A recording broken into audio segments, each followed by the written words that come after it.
place to be is living free in Tennessee.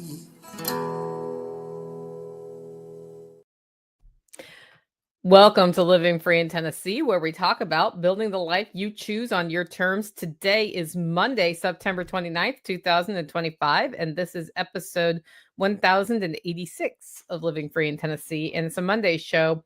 We're going to go back to the basics today. It's just a Monday show with no Monday segments.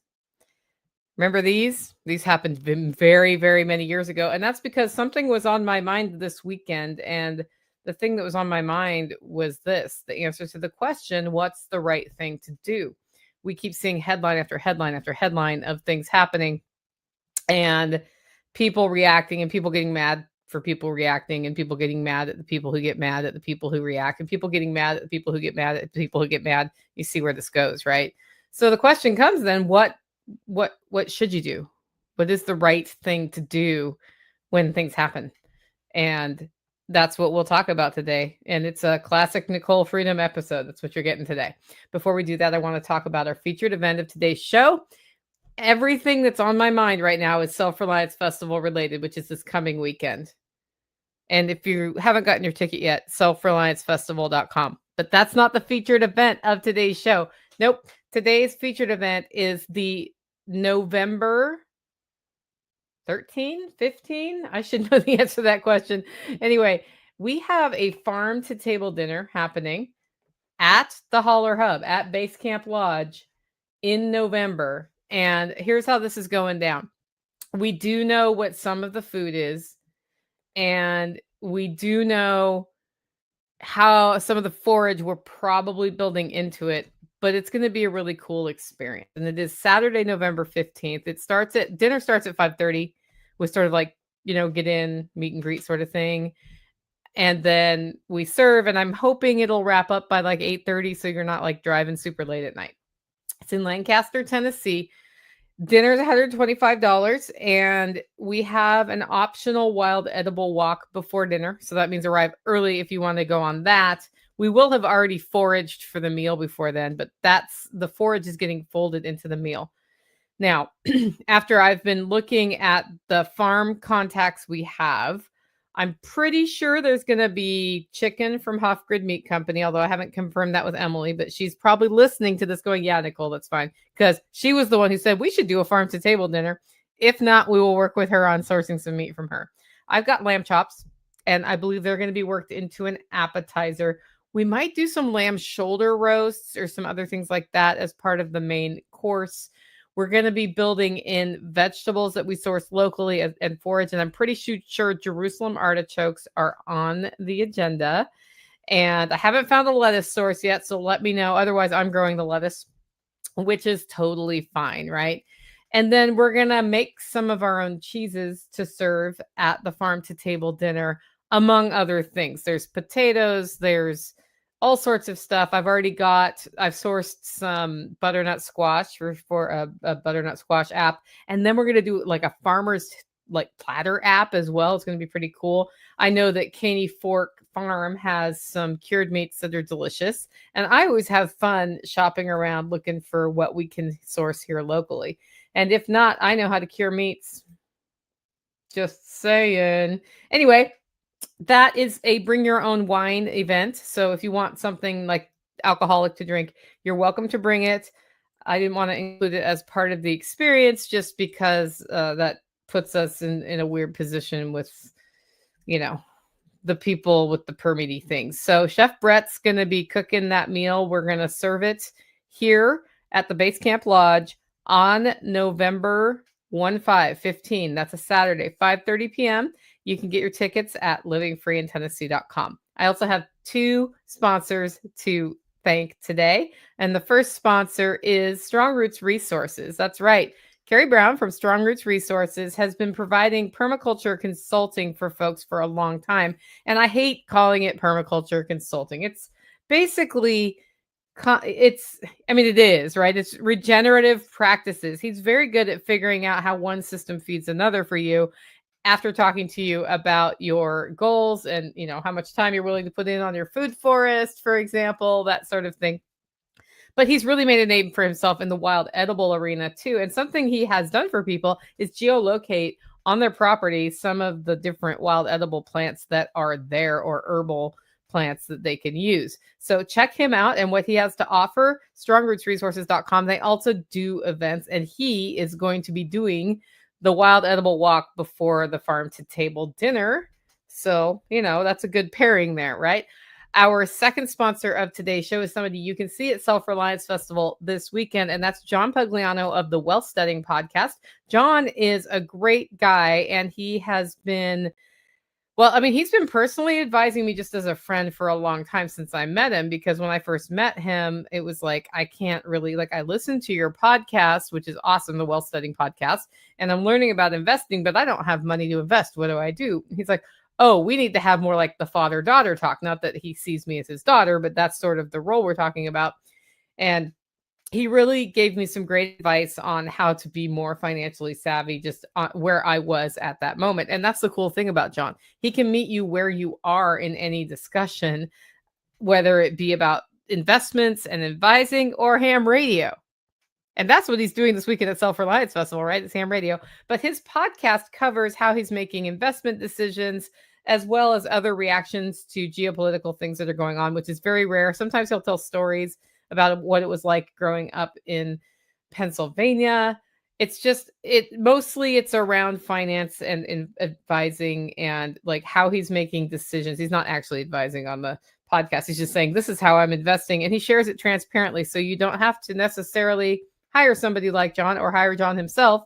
You can listen to what he's doing and make your own decisions. And he really tries to come at it from a mentoring standpoint, like, this is how I'm making the decisions, that sort of thing.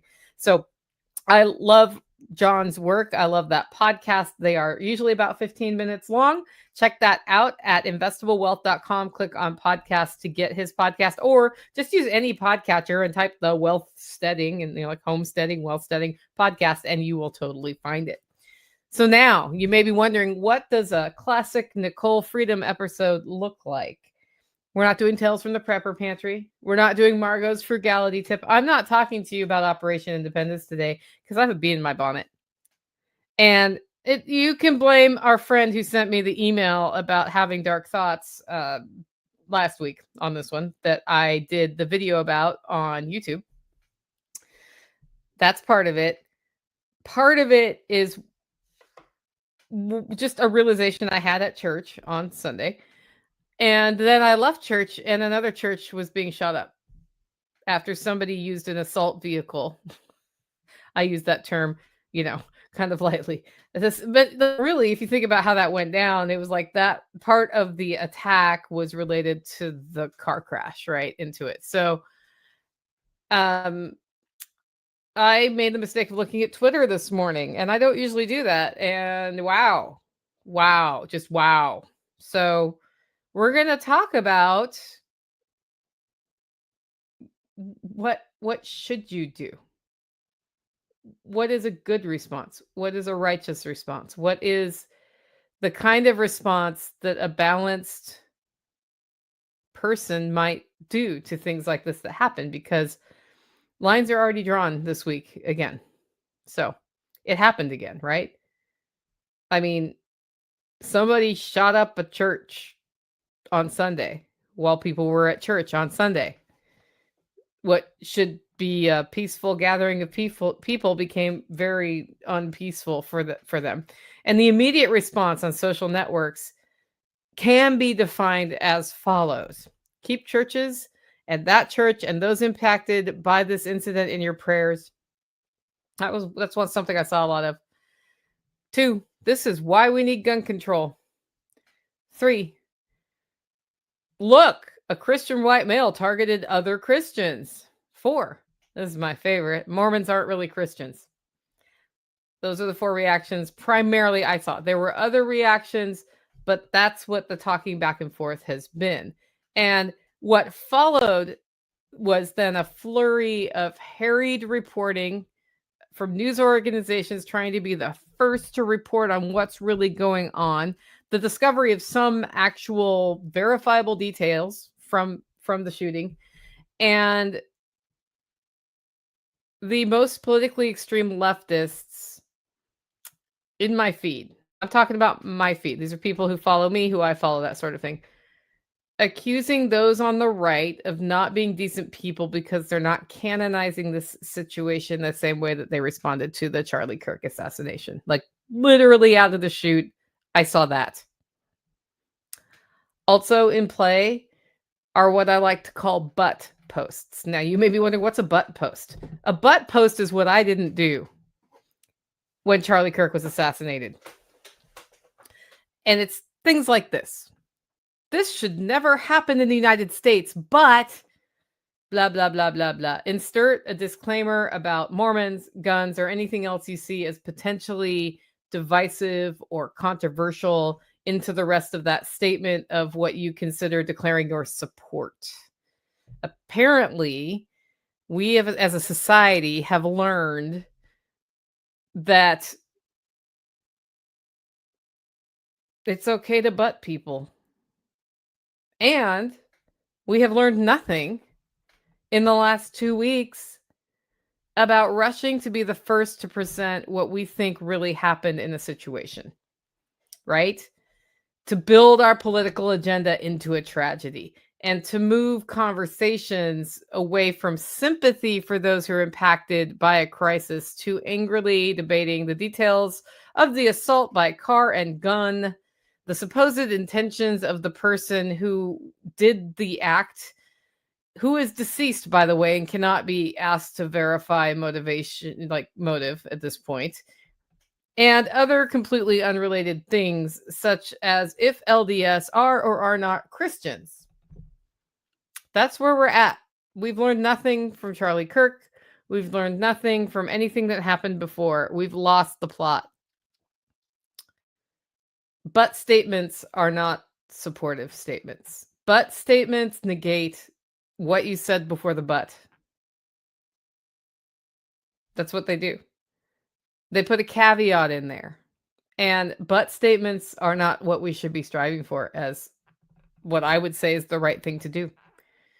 This is where an anchor question comes in, right? What is the right thing to do then? What is it?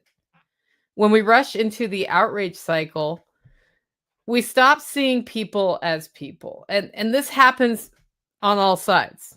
We reduce them to just like caricatures of the other side, and we lose the chance to grieve.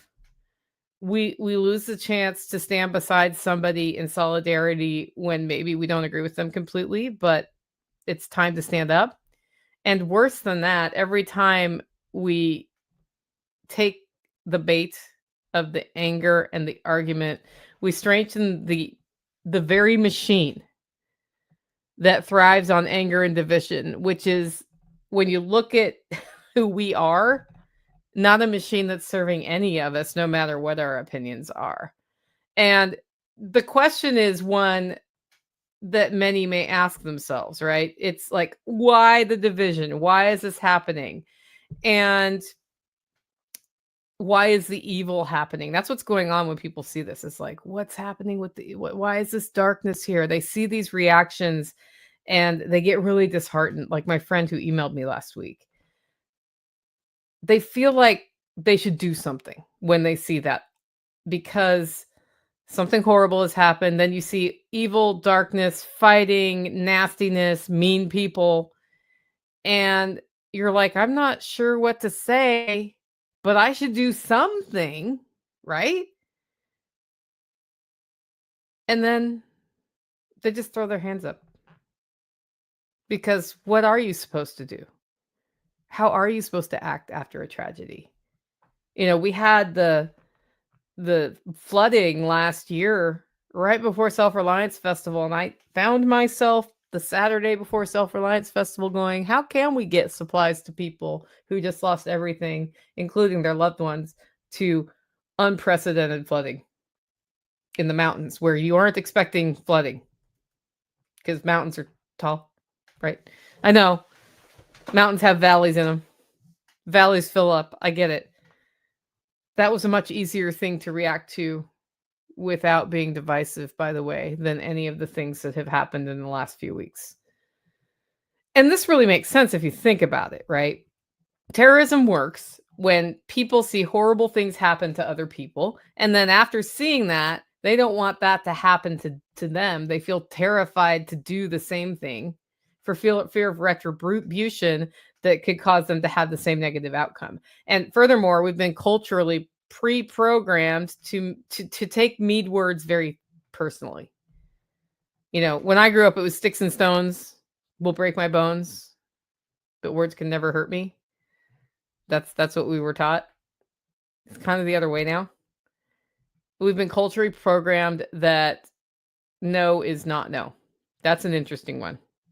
Despite the no means no movement, we've been culturally programmed that no is never no, that things are always up for negotiation. If somebody makes a choice I don't like, then I can keep butting them or pressuring them until they give me what I want.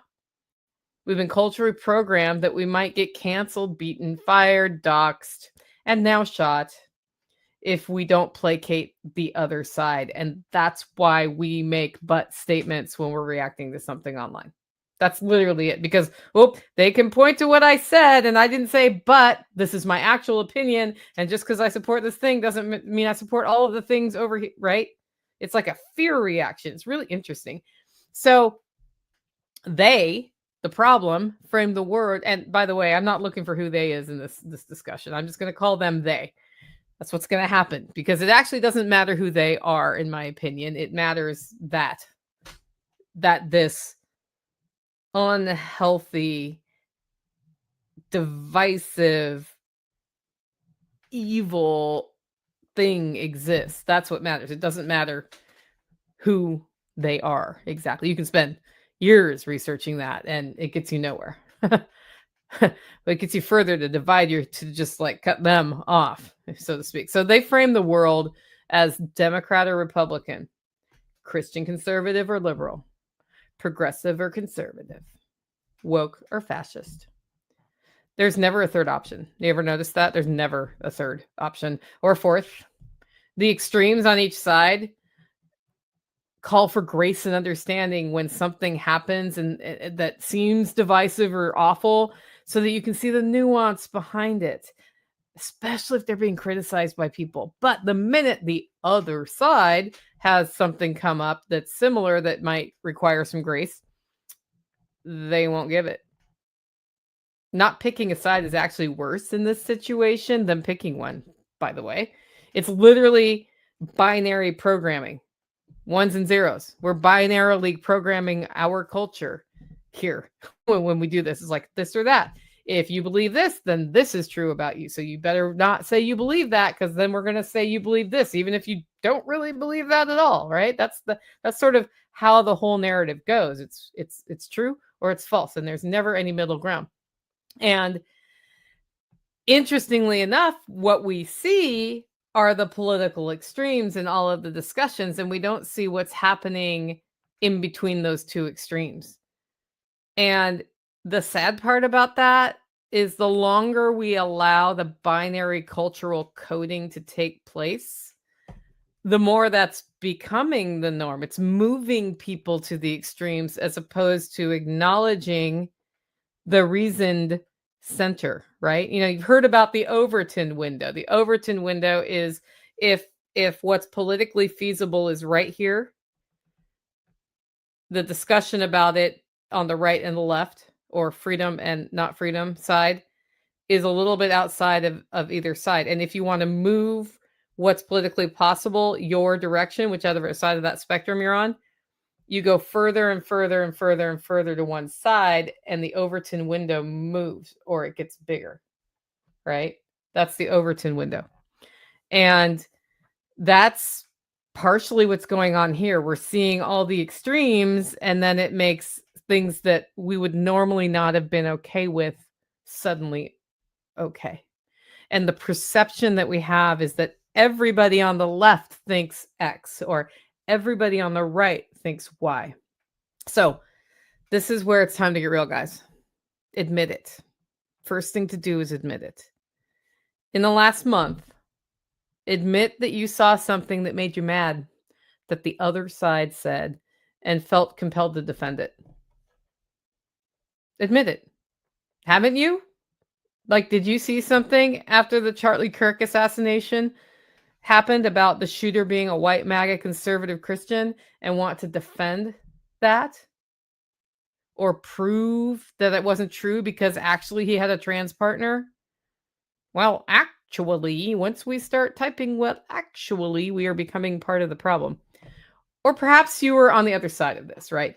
Did you see someone post early on that the perpetrator had been caught and it was an old man in a dress, and feel compelled to defend that the man was just a suspect and had not necessarily been even charged or proven as the real shooter? Because my side just got attacked. Or when we really didn't know anything about the vaccine, right? The shot. This is how we get taken off YouTube. And somebody had a heart attack and died suddenly, if you will. You immediately thought, it's because of the shot. Did that happen? And was it really? Newsflash, if you've felt that anger and that righteousness just triggered by something you saw that's an image that's square and has words and pictures, or in ways that I don't even know, the programming is impacting you too. You're participating in the ones and zeros, in the programming of the culture, in the binary programming of the culture. And our culture isn't necessarily ones and zeros, right? There's more nuance to things than we want to talk about. But it's much easier to ask somebody what they want on their pizza and make them eat pizza than to ask them, what do you want to eat? Then you have 1,000 different things they could eat, right?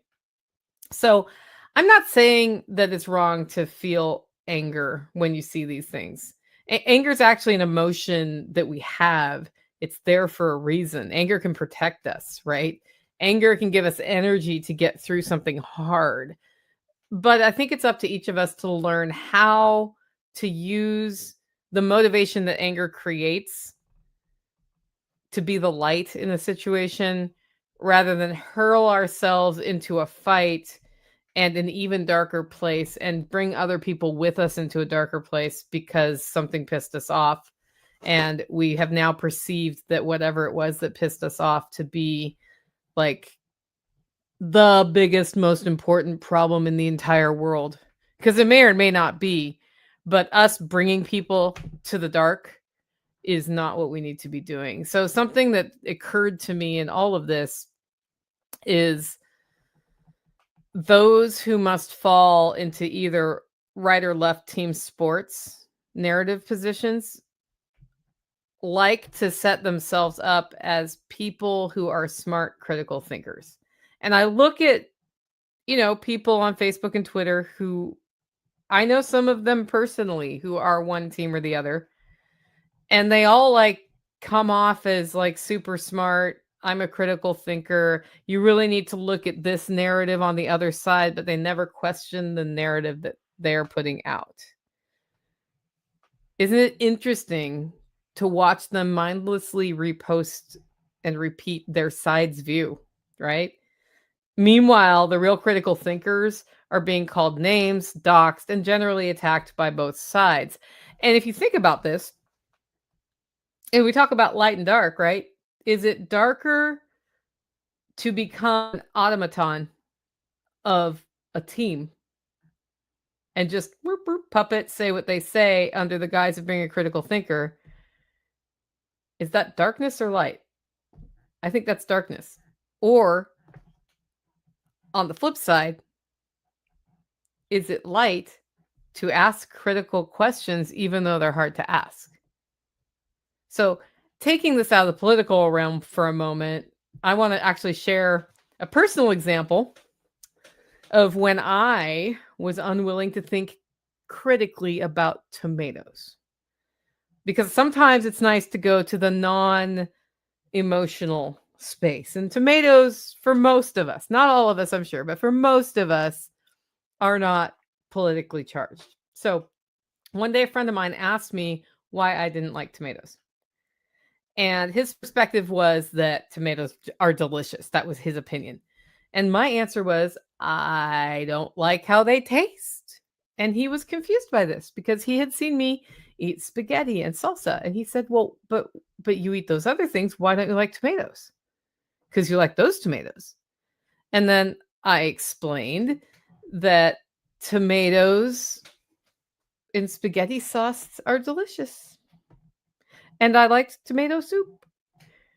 And I just don't like them fresh or like in my omelet because it's like a bad taste with the eggs. And I had rules. I had rules about tomatoes and how I would eat them. And he said, "Well, I'm curious. Like, what if I like cooked you an omelet and didn't tell you that there were tomatoes in the omelet, and I just let you fed it and you liked it? Like, is that a possibility of the thing that could happen?" Understand, this is like a conversation while I'm driving down the road, and I lost my shit. I got really mad at him. I basically said, "This conversation is over. I don't like tomatoes. And if you try to convince me that I like tomatoes, you can get out of this car or we're not friends anymore." Like, I lost my shit. There's a lot to unpack there, right? There's a lot to unpack there. One, tricking me into eating tomatoes is a clear violation of boundaries I've already set, and that has no place in a friendship, just by the way. So, but this was just talking, hypothetically, because he was just trying to understand why I didn't like tomatoes. And hypothetically tricking me into eating tomatoes didn't warrant me like throwing down the gauntlet and going for the jugular, right? Like my reaction was a little out of scope for that conversation.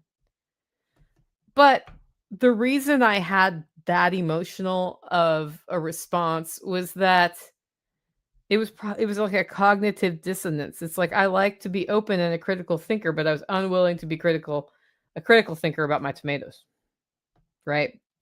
I was unwilling to consider that tomatoes might not be as gross as I thought tomatoes were. And the thing is that human tastes can change over time. And like he was like, "Whoa, that was kind of a big reaction." And we talked about it less than a year later after that conversation. When I tasted my first vine ripe tomato on my homestead, I discovered that I don't like mealy, gross store-bought tomatoes that have been shipped all over the country because they're gross. But I absolutely do like them fresh off the vine of the tomato. And the only reason I learned this is I was willing to question my own narrative and taste one that I had grown for sauce or salsa. And had I not had that conversation, I might not have been open to it. I don't know. But isn't it interesting that the only reason I learned that I was willing to like tomatoes and learned that I actually love tomatoes was by allowing myself to question my narrative for myself, which was that tomatoes were gross. So the conflict here is that it's really healthy to question your own narrative and your own opinions from time to time, but it's also healthy to hold your boundaries. And I think it's important to hold your boundaries in a much more kind way than exploding at your friend in the car for asking you a hypothetical question about tomatoes and omelets, which I still think is gross. I don't like the mouthfeel. Like I've actually learned why. I don't like the mouthfeel of tomatoes and the acidic taste with the savory flavor of the egg. So like I actually know why now. I could not have articulated that because I tried it and I was like, nope, still don't like tomatoes in my omelets. So don't you dare put tomatoes in my I'm just kidding. So I think the thing to learn here and back to the question, what's the right thing to do, right? Well, it's to break the cycle. You can break the cycle. Only you can break the cycle. And the only way you can break that cycle is when you feel that anger creeping in and start banging out your response on the keyboard. That's a really good sign and a really good time to ask yourself, what's my goal with what I'm about to do here?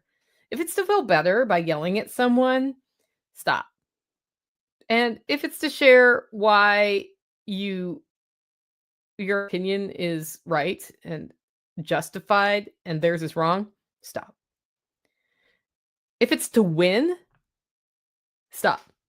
You're not going to make any of those three goals. You might actually feel better after you abuse somebody, but it's probably not the right kind of feel better, right? Because it's time to go deeper than that. Like, why do I need to feel better for what some other opinion was? None of those goals do anything to help the situation, the people who have just lost somebody, the ongoing manhunt, if there is one in certain situations.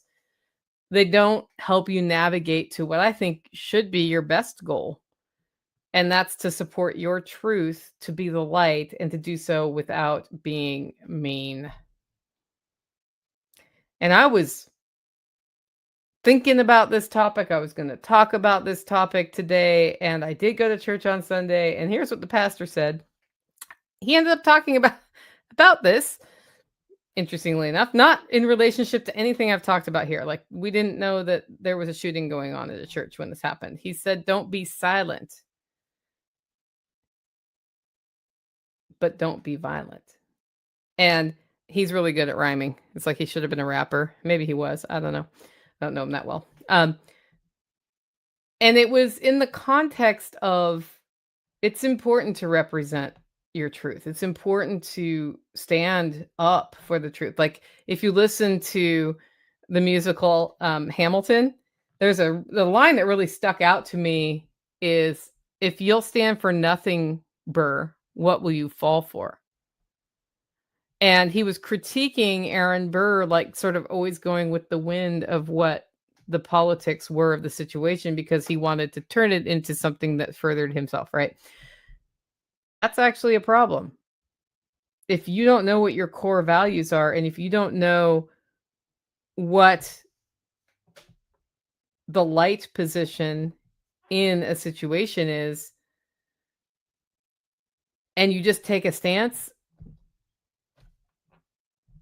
that's bad. But if you do know your position and it's counter to the primary narrative, and you come out there and you scream it in people's face in a really mean way, that gets you nowhere either. And so when he was talking about this, he's like, you don't need to be mean about things. You need to show the path rather than just scream or hit or dox or any of these other things. So, in other words, if you feed the binary cultural programming that is happening right now, much of it fueled by how social media algorithms work, and the media, by the way, because it's now become socially acceptable to act like that, because I guess nobody can punch you in the nose if you're actually needing to be punched in the nose. It's kind of ironic I say that right after saying don't be violent. Anyway, if you're feeding the binary cultural programming machine by reacting in anger all the time, nothing improves. Nothing improves in your life because you're just mad. And nothing improves around you because you're not convincing anybody when you're mad. If you watch mad people, they don't make you want to follow them. It's like, oh, that person's mad. But if you butt yourself and you think that's how you be kind, you're avoiding any possibility of critique and whatever. You also feed the machine. And that's why when Charlie Kirk was shot, you will not find me saying something like a disclaimer. I didn't agree with everything he said, but blah, blah, blah, blah, blah. So sorry he got shot. Prayers to his family, right? Likewise, after this weekend's church shooting at an LDS church, probably not the best time to have a deep debate on if LDS are Christian or not. That's not a good move. Not a good move. Probably not the best time to talk about whether or not gun control is needing to be integrated so churches don't get shot up. Not a good move. Not a good move. Actually, my first question was, what is the carry policy at the church where I go? And where are their medical kits? And what is their plan if there's a shooting? That was my first thought. It's like, That's something I should think a little more deeply about. That's probably set up for that by Bear from Bear Independent. But yes, don't butt yourself. Stop butting. Every time you hear yourself say but, you need to assess, is the but what I need to say there? Because I just told you a but statement before all of this happened. Don't be silent, but don't be violent, right? That's what the pastor said this weekend. And that's a but statement. That's the right kind of but statement, right? As opposed to, wow, this is a horrible tragedy, but they had it coming. Because that's kind of what it comes off as every time you say, but, I didn't agree with everything Charlie Kirk said, so he had it coming. That's what you're implying there. Them's fighting words. And you're fueling the problem if you're going out there with fighting words. So be the light and show us how to navigate these situations as they're happening, as opposed to for inciting additional potential things under the fear of being attacked for your opinion. I think when you feel that flash of anger, that's really your signal to stop. I mean, I've already said it, but like, don't type for a second. Don't post. Just ask yourself, what's the right thing to do here? And maybe the right thing to do at that point is take a break. Like, I've absolutely not participated in what I think actually happened 2 weeks ago. And I have absolutely not participated in the discussions now about motivations for the shooting this weekend. And when Columbine happened, I absolutely did not participate in why that happened for weeks afterwards, because we just cannot know. It takes time to figure these things out. So when you feel that flash of anger, first of all, be willing to admit when you're wrong, right? If you did react and say something and then it was wrong, just, wow, I messed up. I'm so sorry. I was wrong.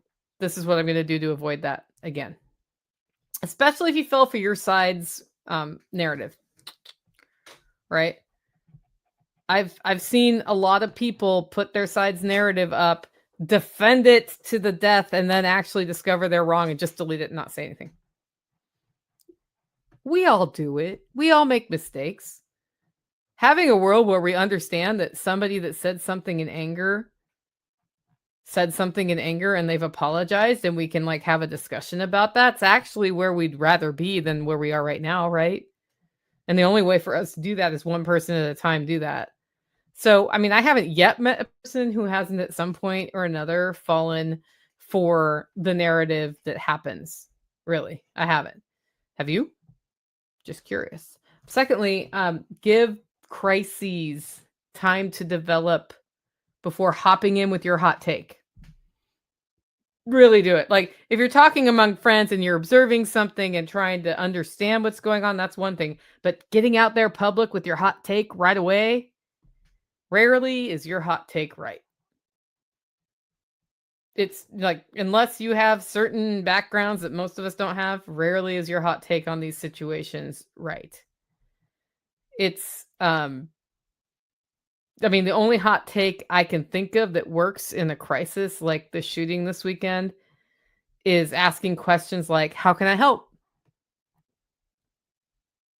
Who can I pray for? What can I verify? I see stuff coming out. What can I actually verify has happened? Like when the assassination happened, Charlie Kirk was declared dead on Wikipedia before he was confirmed dead by multiple sources.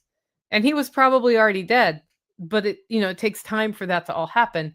And so then he was declared alive again. Well, it's like they just changed his page and then it changed back. And then when it could actually be verified, it changed back, right? Well, at that point, all sorts of stuff was happening. But when you see something and that's just like inciting your anger, go verify it. Like if there's a law that was passed and somebody's saying this law says that, women can't get treatment for ectopic pregnancies. Okay, go read the law. Go read the law before you accept that narrative. Because that might not be what it says. And then you look like an idiot later when you didn't read the law. And it's not that hard to like go look and read some of these things. When the flooding happened in North Carolina, it was not the time to look for weather engineering or Satanists causing it or communists causing it or the vast right-wing conspiracy causing it. It was time to help people who just lost everything with food, water, and in some places, in power, shelter. Like all of that other stuff, not helpful out of the gate. Do we want to know if some of those things happened? Sure. But that's a longer term thing. And getting your hot take out there about weather engineering, like right out of the chute, doesn't help anybody. It's like we got people hungry, cold, looking for their loved ones, trying to find ways. There's lots of things you can do to help in that situation. And then thirdly, it's actually okay to not have an opinion about something. And it's okay to have an opinion and share your opinion boldly. So I'm saying the but statements hurt you more than just saying what you think. It's okay if other people don't agree with you. We could use more of that, as a matter of fact, more disagreement, more debate, more discussion about nuances of things that we have opinions on, because we do have them. And allowing ourselves to be silenced by bullies is not the way to go. Because don't act like the bully, but don't let the bully silence you. Don't let the terror work. If we let the terror work, then somebody's in control who we don't want in control. And sometimes it may not be the best time to bring a specific opinion up in a crisis, but it's okay to have that opinion. Thinking about less damaging ways to explain your opinion can be good. But either say your opinion or say nothing. Don't butt your opinion. Maybe wait for a better time if the time is not right now. I think when you are wanting to be the light, wanting to show a positive way forward and a righteous way forward, and you're depending on the truth for this, critical thinking becomes an ever more important skill. And critical thinking is something we all need to work on all the time, because our biases play in all the time. And that's just how humans work, right? And a good thing you can do is verify information through multiple sources when you come across something, or go to the source. Like when it's about a law or about something somebody said, can you actually verify that they said it? And what else did they say? Like something that's really interesting is watching all of the spin from the videos come out with Charlie Kirk. And I'm talking about him a lot today, but anyway, so it'll be like a narrow snippet. Charlie Kirk thinks this. And then you watch the whole thing and you're like, that's not what he said. Really. I mean, he said those words, but it's like the whole narrative is different. And that happens all the time with politicians. It happens all the time in crisis. They go out and they find the most absurd looking person to say the most absurd thing when things go wrong, because that's what drives eyeballs and drives outrage. And outrage is how we get more participation from people, right? So verifying information is important. And actually, yeah, looking at the context is important if you're going to have a really public hot take about a thing, because otherwise you get in trouble. And I think really yelling louder doesn't change anything. Yelling louder has never changed anything. It's you releasing your emotion, like going on and typing your hot take in anger. That's just allowed you to be like, nah, I unloaded. Okay, I feel better now. I've fixed the world. You fixed, no, like, the people who agreed with you still agree with you.